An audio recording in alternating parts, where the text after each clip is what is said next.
ವೇದಿಕೆ ಒಂದೇ ನಿಮಿಷ ಹೇಳಿ.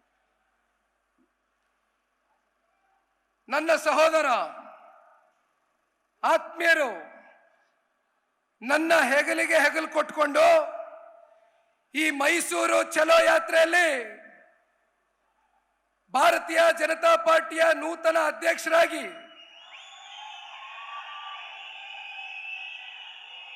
ಸನ್ಮಾನ್ಯ ವಿಜಯೇಂದ್ರರವರು ಹಾಗೂ ಪಕ್ಷದ ಕಾರ್ಯಕರ್ತ ಬಂಧುಗಳು ಕೆಂಗೇರಿಯಲ್ಲಿ ಚಾಲನೆ ಆದಂತ ಪಾದಯಾತ್ರೆ 123 ಕಿಲೋಮೀಟರ್ ನಿನ್ನೆ ದಿನ ಮೈಸೂರು ನಗರಕ್ಕೆ ಬಂದು ಏನು ತಲುಪಿದ್ದೇವೆ. ಈ ಮೈಸೂರು ಚಲೋ ಪಾದಯಾತ್ರೆಯಲ್ಲಿ ಕೆಂಗೇರಿಯಿಂದ ಮೈಸೂರವರೆಗೂ ಉದ್ದಗಲಕ್ಕೂ ಕೂಡ ರಸ್ತೆಗಳಲ್ಲಿ ಹೆಣ್ಣು ಮಕ್ಕಳುಗಳು ಆರತಿಯನ್ನ ಬೆಳಗುವ ಮೂಲಕ, ಹಿರಿಯಕರು ಆಶೀರ್ವಾದವನ್ನ ಮಾಡುವ ಮೂಲಕ, ಯುವಕರು ನಮ್ಮ ಜೊತೆಯಲ್ಲಿ ಹೆಜ್ಜೆಯನ್ನು ಹಾಕುವ ಮೂಲಕ ನಮಗೆ ಸ್ವಾಗತವನ್ನ ಕೋರಿದ್ದಾರೆ. ಪ್ರೀತಿ ವಾತ್ಸಲ್ಯದಿಂದ ಈ ಒಂದು ಪಾದಯಾತ್ರೆಯಲ್ಲಿ ಇವತ್ತು ಶಕ್ತಿಯನ್ನು ತುಂಬಿಸಿದ್ದಾರೆ. ಮತ್ತೊಬ್ಬ ನನ್ನ ಸಹೋದರ, ಮೈಸೂರಿನ ಯುವ ನಾಯಕ, ಹುಣಸೂರು ವಿಧಾನಸಭಾ ಕ್ಷೇತ್ರದ ಶಾಸಕರು ಜಿಡಿ ಹರೀಶ್ ಗೌಡರು ಕೂಡ ಕೆಂಗೇರಿಯಿಂದ ಮೈಸೂರುವರೆಗೂ 123 ಕಿಲೋಮೀಟರ್ ನಮ್ಮ ಜೊತೆಯಲ್ಲಿ ಹೆಜ್ಜೆಯನ್ನು ಹಾಕಿದ್ದಾರೆ. ಇವತ್ತು ಮೈಸೂರು ನಗರದ ಮಹಾರಾಜ ಗ್ರೌಂಡ್ ಬಳಿ ನಡೀತಾ ಇರತಕ್ಕಂತ ಈ ಒಂದು ಬೃಹತ್ ಸಮಾವೇಶದಲ್ಲಿ ರಾಜ್ಯಾದ್ಯಂತ ಹಲವಾರು ಜಿಲ್ಲೆಗಳಿಂದ ತಾವೆಲ್ಲರೂ ಕೂಡ ಇವತ್ತು ಈ ಭ್ರಷ್ಟ ಕಾಂಗ್ರೆಸ್ನ ಸರ್ಕಾರವನ್ನ, ಈ ಭ್ರಷ್ಟ ರಾಜ್ಯದ ಮುಖ್ಯಮಂತ್ರಿಗಳಾಗಿರ್ತಕ್ಕಂಥ ಮಾನ್ಯ ಸಿದ್ದರಾಮಣ್ಣನ ಈ ಕೂಡಲೇ ರಾಜೀನಾಮೆಯನ್ನ ಕೊಡಬೇಕು ಅಂತಕ್ಕಂಥ ಒಂದು ಆಗ್ರಹಿಸಿ ಇವತ್ತು ಆಕ್ರೋಶಭರಿತವಾಗಿ ಇವತ್ತು ಸಹಸ್ರಾರು ಸಂಖ್ಯೆಯಲ್ಲಿ ಇವತ್ತು ಏನು ಈ ಸಮಾವೇಶದಲ್ಲಿ ಪಾಲ್ಗೊಂಡಿದ್ದೀರಿ.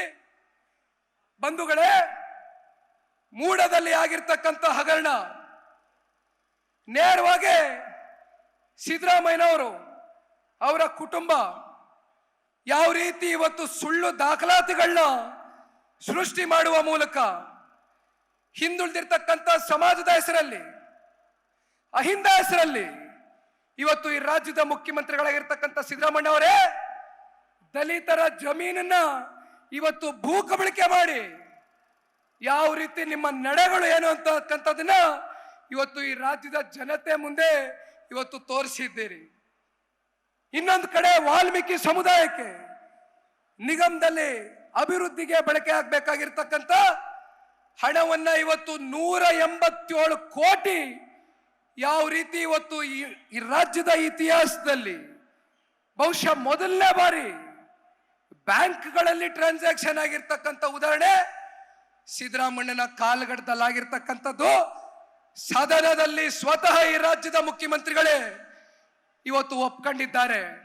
187 ಕೋಟಿ ಅಲ್ಲ, 89 ಕೋಟಿ ಅಕ್ರಮವಾಗಿ ಹಣ ಸಾಗಾಣಿಕೆ ಆಗಿರ್ತಕ್ಕಂಥದ್ದು ಸತ್ಯ ಅಂತ ಹೇಳಿ ಒಬ್ಬ ಅಧಿಕಾರಿ ಆತ್ಮಹತ್ಯೆಗೆ ಶರಣಾಗ್ತಕ್ಕಂಥ ವಾತಾವರಣವನ್ನ ಸೃಷ್ಟಿ ಮಾಡಿ ಸರ್ಕಾರಕ್ಕೂ, ಮಂತ್ರಿಗೂ, ಮುಖ್ಯಮಂತ್ರಿಗೂ, ಈ ರಾಜ್ಯದ ಉಪಮುಖ್ಯಮಂತ್ರಿಗೂ ಯಾವುದೇ ಸಂಬಂಧ ಇಲ್ಲ ಅಂತಕ್ಕಂಥ ಮಾತನ್ನ ಹೇಳ್ತಾ ಸದನದ ಒಳಗಡೆ ವಿಧಾನದ ಮಂಡಲದಲ್ಲಿ ವಿರೋಧ ಪಕ್ಷದ ನಾಯಕರುಗಳಿಗೆ ಮಾತನಾಡೋದಕ್ಕೂ ಅವಕಾಶವನ್ನ ಮಾಡಿಕೊಡ್ತೀರಾ, ಸಭಾಪತಿಗಳ ರಕ್ಷಣೆಯನ್ನ ಪಡೆದು ಪಲಾಯನವಾದ ಮಾಡಿ ಓಡೋಗಿರ್ತಕ್ಕಂಥ ಈ ಕಾಂಗ್ರೆಸ್ನ ವಿರುದ್ಧವಾಗಿ ಅನಿವಾರ್ಯವಾಗಿ ಇವತ್ತು ಈ ರಾಜ್ಯದ ಬೊಕ್ಕಸಕ್ಕೆ ಕೈ ಹಾಕಿರ್ತಕ್ಕಂಥ ಕಾಂಗ್ರೆಸ್ ಇವತ್ತು ಈ ರಾಜ್ಯದ ಜನತೆಯ ತೆರಿಗೆ ಹಣವನ್ನ ಲೂಟಿ ಮಾಡ್ತಾ ಇರ್ತಕ್ಕಂಥ ಈ ಕಾಂಗ್ರೆಸ್ನ ವಿರುದ್ಧವಾಗಿ ಚುನಾವಣೆ ನಾಳೆ ಇಲ್ಲ.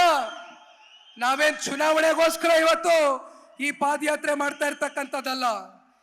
ಇವತ್ತು ರಾಜ್ಯದ ಜನತೆಯಲ್ಲಿ ಒಂದು ಜಾಗೃತಿಯನ್ನ ಮೂಡಿಸ್ತಕ್ಕಂಥ ಕೆಲಸವನ್ನ ವಿರೋಧ ಪಕ್ಷದವರು, ಭಾರತೀಯ ಜನತಾ ಪಾರ್ಟಿ, JDS ನ ಶಾಸಕ ಮಿತ್ರರು, ನಮ್ಮ ನಾಯಕರಾದಂತ ಕುಮಾರಣ್ಣ ಅವರು, ಜೊತೆಯಲ್ಲಿ ಮಾಜಿ ಪ್ರಧಾನಮಂತ್ರಿಗಳು, ನಮ್ಮ ನಿಮ್ಮೆಲ್ಲರ ನೆಚ್ಚಿನ ನಾಯಕರಾದಂತ ರೈತ ಮುಖಂಡರು, ಸದಾಕಾಲ ರೈತರಿಗೋಸ್ಕರ ಅವರ ಜೀವನವನ್ನೇ ಮುಡಿಪಿಟ್ಟಿರ್ತಕ್ಕಂಥ ನಮ್ಮ ಮಾರ್ಗದರ್ಶಕರಾಗಿರ್ತಕ್ಕಂಥ ಮಾನ್ಯ ದೇವೇಗೌಡರ ಸಲಹೆಯನ್ನು ಪಡೆದುಕೊಂಡು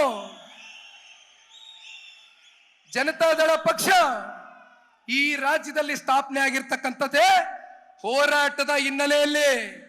ದೇವೇಗೌಡರು ಸಾಹೇಬರು ಅವರ 62 ವರ್ಷದ ದೀರ್ಘಕಾಲದ ರಾಜಕಾರಣದ ಉದ್ದಗಲಕ್ಕೂ ಕೂಡ ಹೋರಾಟದ ಹಿನ್ನೆಲೆಯಲ್ಲಿ ಗುರುತಿಸ್ಕೊಂಡಿರ್ತಕ್ಕಂಥದ್ದು. ವಿಶೇಷವಾಗಿ ಇವತ್ತಿಗೂ ಕೂಡ 92 ವಯಸ್ಸಿನ ದೇವೇಗೌಡರು ಸಾಹೇಬರು, ನನಗೆ ವಯಸ್ಸಾಗಿದೆ ಅಂತ ಅವರು ಮೂಲೆನಲ್ಲಿ ಕೂತಿಲ್ಲ. ಇವತ್ತಿಗೂ ಕೂಡ ನಮ್ಮ ಕಾವೇರಿ ತಾಯಿಯ ರಕ್ಷಣೆನ ಮಾಡ್ತಕ್ಕಂಥ ಕರ್ನಾಟಕದ ಏಕೈಕ ಸಂಸದ ಇವತ್ತು ರಾಜ್ಯಸಭೆಯಲ್ಲಿ ಟೇಬಲ್ ತಟ್ಟಿ ಮಾತನಾಡ್ತಕ್ಕಂಥ ನೈತಿಕ ಹೊಣೆಯನ್ನ ಇವತ್ತೇನಾದ್ರೂ ಇಟ್ಕೊಂಡಿದ್ದಾರೆ ಅಂದ್ರೆ ಅದು ಮಾನ್ಯ ದೇವೇಗೌಡರು ಸಾಹೇಬರು ಅಂತಕ್ಕಂಥದ್ದನ್ನ ಈ ಸಂದರ್ಭದಲ್ಲಿ ಹೇಳ್ಬೇಕಾಗ್ತದೆ.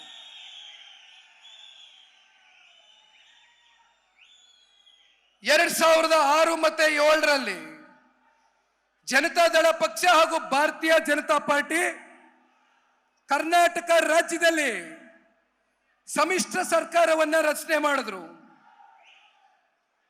20 ತಿಂಗಳ ಕಾಲ ಮಾನ್ಯ ಕುಮಾರಣ್ಣ ಅವರು ಕೊಟ್ಟಂತ ಜನಪರವಾದಂತ ಕಾರ್ಯಕ್ರಮಗಳು, ಯೋಜನೆಗಳು ಇವತ್ತಿಗೂ ಕೂಡ ಜನಗಳ ಹೃದಯದಲ್ಲಿ ಉಳಿದಿದೆ. ಅದಕ್ಕೆ ಕಾರಣ ಇಲ್ಲಿ ಕೂತಿರ್ತಕ್ಕಂಥ ಪುಣ್ಯಾತ್ಮ BS ಯಡಿಯೂರಪ್ಪ ಸಾಹೇಬರ ಒಂದು ಸಹಕಾರ, ಅಂದಿನ ಭಾರತೀಯ ಜನತಾ ಪಾರ್ಟಿಯ ಶಾಸಕ ಮಿತ್ರರ ಸಹಕಾರ ಅಂತಕ್ಕಂಥದನ್ನ ನಾವು ಮರೀಲಿಕ್ಕೆ ಸಾಧ್ಯ ಇಲ್ಲ. ಕಳೆದ ಲೋಕಸಭಾ ಚುನಾವಣೆಯಲ್ಲಿ ಕರ್ನಾಟಕ ರಾಜ್ಯದ 7.5 ಕೋಟಿ ಜನತೆ ಜನತಾದಳ ಪಕ್ಷ ಹಾಗೂ ಭಾರತೀಯ ಜನತಾ ಪಾರ್ಟಿಯ NDA ಮೈತ್ರಿಯ ಅಭ್ಯರ್ಥಿಗಳ ಗೆಲುವಿಗೆ ಆಶೀರ್ವಾದವನ್ನ ಮಾಡಿದ್ದಾರೆ. ಈ ಮೈತ್ರಿಯನ್ನ ರಾಜ್ಯದ ಜನತೆ ಒಪ್ಕೊಂಡಿದ್ದಾರೆ. ಅದರ ಒಂದು ಪರಿಣಾಮವೇ ಇವತ್ತು ಶ್ರೀ ನರೇಂದ್ರ ಮೋದಿಜಿ ಅವರಿಗೆ ನಮ್ಮ ರಾಜ್ಯದ ಜನತೆ ಅತಿ ಹೆಚ್ಚು ಸಂಸದರನ್ನ ಇವತ್ತು ಆಯ್ಕೆ ಮಾಡುವ ಮೂಲಕ ಶ್ರೀ ನರೇಂದ್ರ ಮೋದಿಜಿ ಅವರಿಗೆ ರಾಜ್ಯದ ಜನತೆಯನ್ನು ಶಕ್ತಿಯನ್ನು ತುಂಬಿಸ್ಕೊಟ್ಟಿದ್ದೀರಿ. ಈ ಒಂದು ಮೈತ್ರಿಯನ್ನು ಒಪ್ಕೊಂಡಿದ್ದೀರಿ.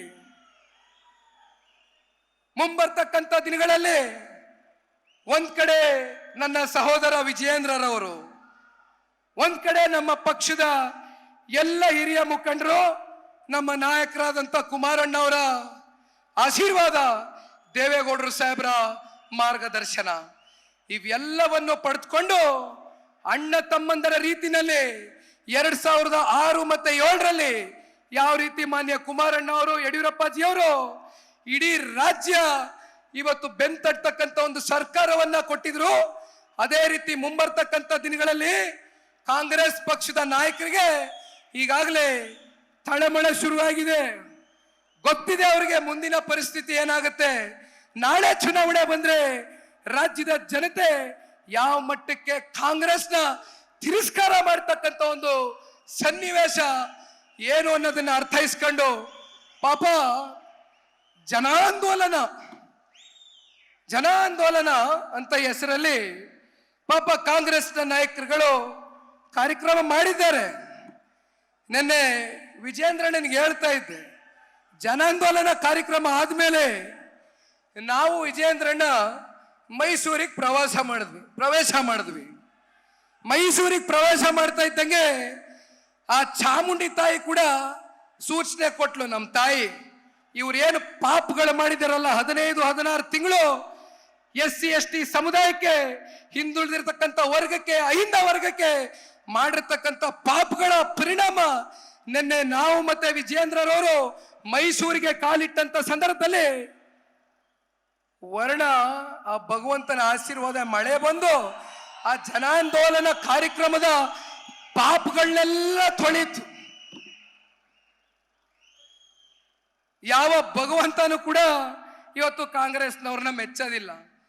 ಅದೇನೋ ಪಾಪ ನಿನ್ನೆ LED ಸ್ಕ್ರೀನ್ನಲ್ಲಿ ಏನೋ ಪ್ರದರ್ಶನ ಮಾಡಿಕೊಂಡು ಕೂತಿದ್ರು ಕಾಂಗ್ರೆಸ್ ಅವರು. ಮಾನ್ಯ ಸಿದ್ದರಾಮಣ್ಣ ಅವರೇ, ನಿಮ್ಮ ಮೇಲೆ ನನಗೆ ಅತ್ಯಂತ ಗೌರವ ಇದೆ. ತುಂಬಾ ಹಿರಿಯರಿದ್ದೀರಿ, ಬಹಳ ಅನುಭವಿಸ್ತಿದ್ದೀರಿ. ಕೆಲವೊಂದಷ್ಟು ಪ್ರಶ್ನಾವಳಿಗಳು ನನ್ನ ಮನಸ್ಸಿನಲ್ಲಿ ಕಾಡ್ತಾ ಇದೆ. ದಯಮಾಡಿ ಕೇಳ್ತೀನಿ, ಸಾಧ್ಯ ಆದರೆ ಉತ್ತರ ಕೊಡಿ. ಸಿದ್ದರಾಮಣ್ಣ ಅವರು ಮೂಲ ಜನತಾ ಪರಿವಾರದವರು, ದೇವೇಗೌಡರು ಸಾಹೇಬ್ರ ಸಮಕಾಲದವರು, ಅವರ ಜೊತೆನಲ್ಲೇ ಇದ್ದಂಥವರು, ನಮ್ಮ ಪಕ್ಷದಲ್ಲಿ ಉಪಮುಖ್ಯಮಂತ್ರಿಗಳು ಆಗಿದ್ರಿ. ಆ ಸಂದರ್ಭದಲ್ಲಿ ರಾಷ್ಟ್ರೀಯ ಕಾಂಗ್ರೆಸ್ನ ನಾಯಕರು ಸೋನಿಯಾ ಗಾಂಧೀಜಿ ಅವರು ಏನ್ ಹೇಳಿದ್ರಿ? ಒಂದು ವಿದೇಶಿ ಮಹಿಳೆ ಬಂದು ಎಲ್ಲಾದ್ರೂ ಅಂತ ಆಡಳಿತ ಮಾಡಬೇಕ ಸಾಧ್ಯನಾ? ಅದು ನಮ್ಮ ದೇಶದಲ್ಲಿ ಅದಕ್ಕಿಂತ ದುರಂತ ಇನ್ನೊಂದಿಲ್ಲ ಅಂತ ಹೇಳಿದ್ರಿ. ಫಾರಿನ್ ಪಾಸ್ಪೋರ್ಟ್ ಅಂದ್ರಿ, ಮರ್ತು ಬಿಟ್ಟಿದ್ದೀರಿ ಪಾಪ ಸನ್ಮಾನ್ಯ ಮಲ್ಲಿಕಾರ್ಜುನ್ ಸಾಹೇಬ್ರು ಖರ್ಗೆ ಅವರು ಅತ್ಯಂತ ಹಿರಿಯಕರು, ಹಿಂದುಳಿದಿರ್ತಕ್ಕಂಥ ನಾಯಕರು, ರಾಜ್ಯದಿಂದ ರಾಷ್ಟ್ರಕ್ಕೆ ಓಡಿಸಿದ್ರಿ. ಜೊತೆಯಲ್ಲಿ ಪರಮೇಶ್ವರ್ ಅವರು ಮತ್ತೊಬ್ರು ಹಿಂದುಳಿದಿರ್ತಕ್ಕಂಥ ಜನಾಂಗದ ನಾಯಕರು, ಅವ್ರನ್ನ ಚುನಾವಣೆಯಲ್ಲಿ ಸೋಲಿಸಿದ್ರಿ. ಮೈಸೂರು ಜಿಲ್ಲೆಯ ಶ್ರೀನಿವಾಸ್ ಪ್ರಸಾದ್ ಅವರು ಹಿಂದುಳಿದಿರ್ತಕ್ಕಂಥ ಮುಗಿಸ್ಬಿಡ್ತೀನಣ್ಣ, ಕೊನೆಯದು ಮುಗಿಸ್ಬಿಡ್ತೀನಿ, ಸಾರಿ ಗೊತ್ತು ಟೈಮ್ ಇಲ್ಲ. ಹಿಂದುಳಿದಿರ್ತಕ್ಕಂಥ ಜನಾಂಗದ ಮುಖಂಡರು ಅವ್ರನ್ನ ಮಂತ್ರಿ ಮಂಡಲದಿಂದ ಹೊರಗಡೆ ಹಾಕ್ಲಿಕ್ಕೆ ಕಾರಣ ಯಾರು? ಸಿದ್ದರಾಮಣ್ಣ ಅವರೇ. ಇದೇನ ನೀವು ಅಹಿಂದ ವರ್ಗಕ್ಕೆ, ಹಿಂದುಳಿದಿರ್ತಕ್ಕಂಥ ವರ್ಗಕ್ಕೆ ಕೊಟ್ಟಿರ್ತಕ್ಕಂಥ ನ್ಯಾಯ? ಇದು ನಾನಲ್ಲ, ಇವತ್ತು ಜನ ಕೇಳ್ತಾ ಇದ್ದಾರೆ. ದಯಮಾಡಿ ಇದಕ್ಕೆ ಉತ್ತರ ಕೊಡಿ. ಕೊನೆಯದಾಗೆ ರಾಜ್ಯದ ಗೌರವಾನ್ವಿತ ಉಪಮುಖ್ಯಮಂತ್ರಿಗಳೇ, ಬಹುಶಃ ಈ ಲೋಕಸಭಾ ಚುನಾವಣೆಯ ಬಳಿಕ ಯಾವ ರೀತಿ ಹತಾಶರಾಗಿ ವೈಯಕ್ತಿಕವಾಗಿ ಅತ್ಯಂತ ಲಘುವಾಗಿ ಟೀಕೆ ಪ್ರಹಾರಗಳನ್ನ ಮಾಡ್ತಿದ್ದೀರಿ, ನೇರವಾಗಿ ಕುಮಾರಣ್ಣನ ಟಾರ್ಗೆಟ್ ಮಾಡ್ಕೊಂಡು ಹೊರಟಿದ್ದೀರಿ. ರಾಜಕೀಯವಾಗಿ ಸಂಘರ್ಷಕ್ಕೆ ಜನತಾದಳ ಪಕ್ಷ ನಾವು ಸಿದ್ಧರಿದ್ದೇವೆ. ನಾವು ಓಡಾಕ್ತಕ್ಕಂಥ ಜಾಯಮಾನ ಅಲ್ಲ. ವಿಷಯಾಧಾರಿತವಾದಂತ ಚರ್ಚೆ ಮಾಡಿ ಈ ರಾಜ್ಯದ ಅಭಿವೃದ್ಧಿಗೆ ನಾವು ಕೈ ಜೋಡಿಸ್ತೇವೆ. ಆದ್ರೆ ಮಾನ್ಯ ದೇವೇಗೌಡರು ಸಾಹೇಬ್ರ 92 ವಯಸ್ಸಿಗೆ ಗೌರವವನ್ನು ಕೊಡೋದನ್ನ ದಯಮಾಡಿ ಕಲಿಬೇಕು ನೀವು ಅಂತಕ್ಕಂಥದನ್ನ ಹೇಳ್ತಾ, ನನಗೆ ಮಾತನಾಡೋದಕ್ಕೆ ಅವಕಾಶ ಮಾಡಿಕೊಟ್ಟಂತ ತಮ್ಮೆಲ್ಲರಿಗೂ ವಂದಿಸಿ, ಈ ಮೈಸೂರು ಚಲೋ ಪಾದಯಾತ್ರೆ ಇಲ್ಲಿಗೆ ಅಂತ್ಯ ಆಗ್ತಕ್ಕಂಥ ಪ್ರಶ್ನೆ ಇಲ್ಲ. ರಾಜ್ಯದ ಮುಖ್ಯಮಂತ್ರಿಗಳು ನೈತಿಕ ಹೊಣೆಯನ್ನ ಹೊತ್ತು ರಾಜೀನಾಮೆಯನ್ನ ಕೊಡ್ತಕ್ಕಂಥದ್ದು ಸೂಕ್ತ.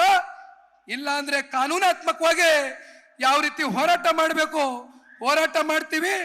100ಕ್ಕೆ 100 ನಿಮ್ ತಲೆ ದಂಡ ಆಗ್ತಕ್ಕಂಥದ್ರಲ್ಲಿ ಯಾವುದೇ ಸಂಶಯ ಇಲ್ಲ. ಜೈ ಹಿಂದ್, ಜೈ ಕರ್ನಾಟಕ, ಮತ್ತೆ ಜೈ JDS, ಜೈ ಬಿಜೆಪಿ. ನ್ಯೂಸ್ ಫಸ್ಟ್, ನಿರ್ಭೀತಿಯಿಂದ ನಿಮ್ಮ ಪರವಾಗಿ.